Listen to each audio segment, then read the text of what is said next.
जय माताजी मित्रों, हूँ ममता गोस्वामी। मारी चेनल ममतानी रसोईमां तमारुं स्वागत छे। मित्रों, आज आपणे बनावशुं कोईपण व्रत उपवासमां फराळमां लई शकाय तेवा काचा बटेका अने साबुदाणाना पापड़।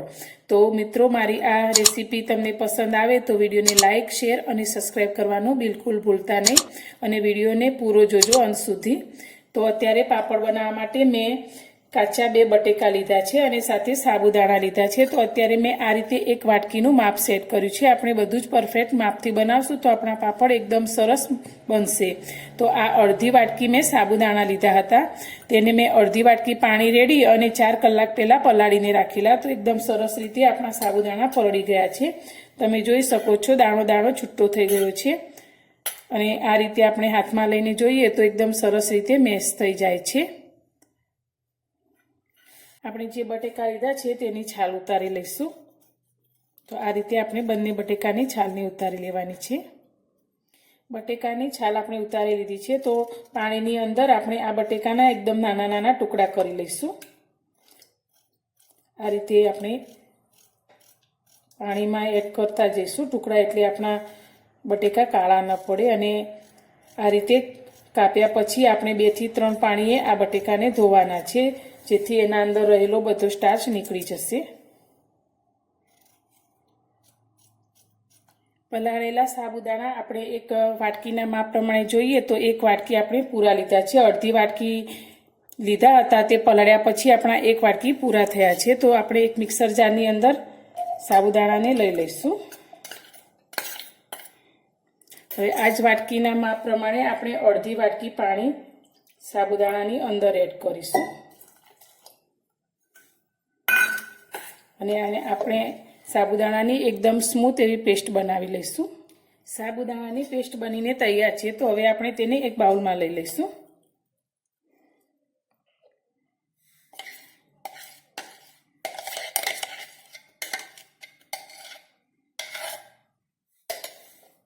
આપણે 2 બટેકાના ટુકડા કરીને લીધેલા, તે પણ 1 વાટકીના માપ પ્રમાણે છે। તો આપણે ફરી તે જ મિક્સર જાર લઈ લઈશું અને તે આની અંદર એડ કરીશું। હવે આપણે આ જ વાટકીના માપ પ્રમાણે અડધી વાટકી જેટલું પાણી બટેકાની અંદર એડ કરીશું અને આની પણ આપણે એકદમ સ્મૂથ એવી પેસ્ટ તૈયાર કરી લઈશું। આપણે બટેકાને પણ સારી રીતે ક્રશ કરી લીધા છે। તો હવે આપણે જે સાબુદાણાને ક્રશ કરીને રાખ્યા છે તેની અંદર આપણે ગળણીથી ગળી અને આ બટેકાની પેસ્ટ ઉમેરીશું, જેથી આપણો નાનો સરખો ટુકડો પણ અંદર રહી ના જાય। તો આ રીતે આપણે ઘસીને તેને ઉમેરી લઈશું અને જે ભાગ અંદર મોટો રહી જાય તેને આપણે ફરી મિક્સરમાં લઈ અને ઝીણું કરી લઈશું। આ જ રીતે આપણે બધા જ બટેકાને ગાળી લીધા છે। બંને વસ્તુને આપણે ભેગી કરી લીધી છે। તો હવે તે જ વાટકીના માપ પ્રમાણે આપણે 4 વાટકી જેટલું પાણી બંને વસ્તુની અંદર એડ કરીશું।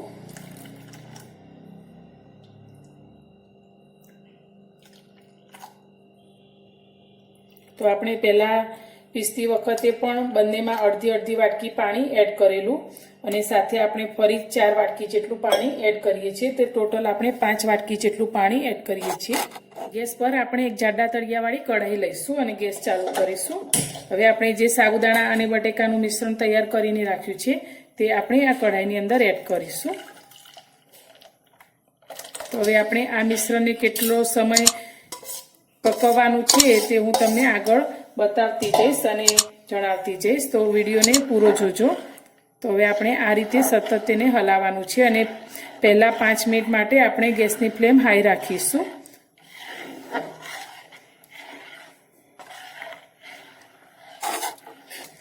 આ મિશ્રણને હલાવતા 5 મિનિટ જેટલો સમય થઈ ગયો છે। તો તમે આ રીતે જુઓ તો મિશ્રણ આપણું થોડું ઘાટું થવા લાગ્યું છે। તો હવે આપણે ગેસની ફ્લેમ સ્લો કરી દઈશું અને સ્લો ગેસની ફ્લેમ પર ફરી આને આપણે પકવશું અને આ રીતે સતત હલાવતા રહીશું, જેથી કરીને નીચે ચોંટે નહીં।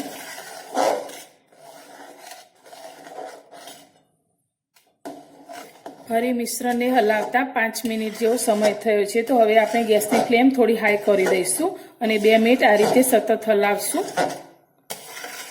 2 મિનિટ પછી આપણે તેને સ્લો કરી અને ફરી આપણે તેને હલાવવાનું છે। કેટલા સમય સુધી પકવવાનું તે હું તમને આગળ જણાવતી જઈશ।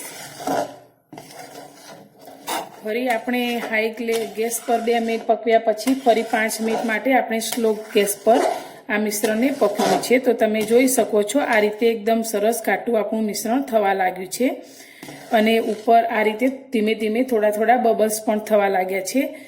તો આ રીતે થાય એટલે આપણું આ મિશ્રણ સારી રીતે ચડી ગયું છે.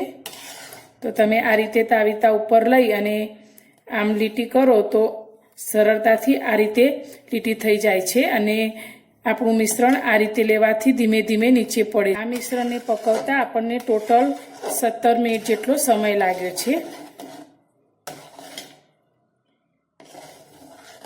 આ પાપડને તમે પંખાની હવામાં સૂકવશો તો તેને સુકાતા એકાદ દિવસ લાગશે અને તમે જો તડકામાં સૂકવશો તો તમારા પાપડ 7 થી 8 કલાકમાં એકદમ સરસ રીતે સુકાઈ જશે. તો આપણે આ જ રીતે બધા જ પાપડને તૈયાર કરી લઈશું.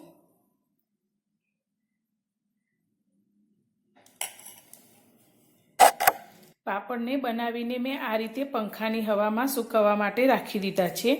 તો સુકાયા પછી આપણે ફરી મળીશું.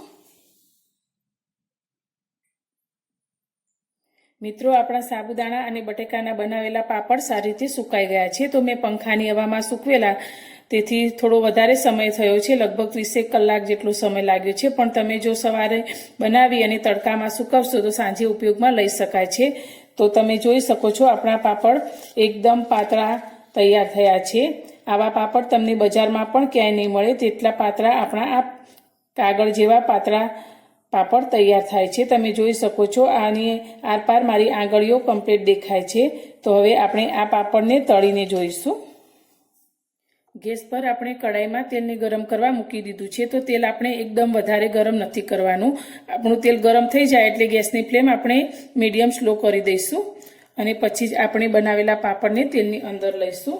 તો આ રીતે આપણે પાપડ અંદર લઈશું અને પાપડ આપણા તેલમાં લેતાની સાથે જ એકદમ સરસ રીતે તળાઈ જાય છે. તમે જોઈ શકો છો આ રીતે. તો આ જ રીતે આપણે બનાવેલા બધા જ પાપડમાંથી થોડા પાપડ તળી લઈશું.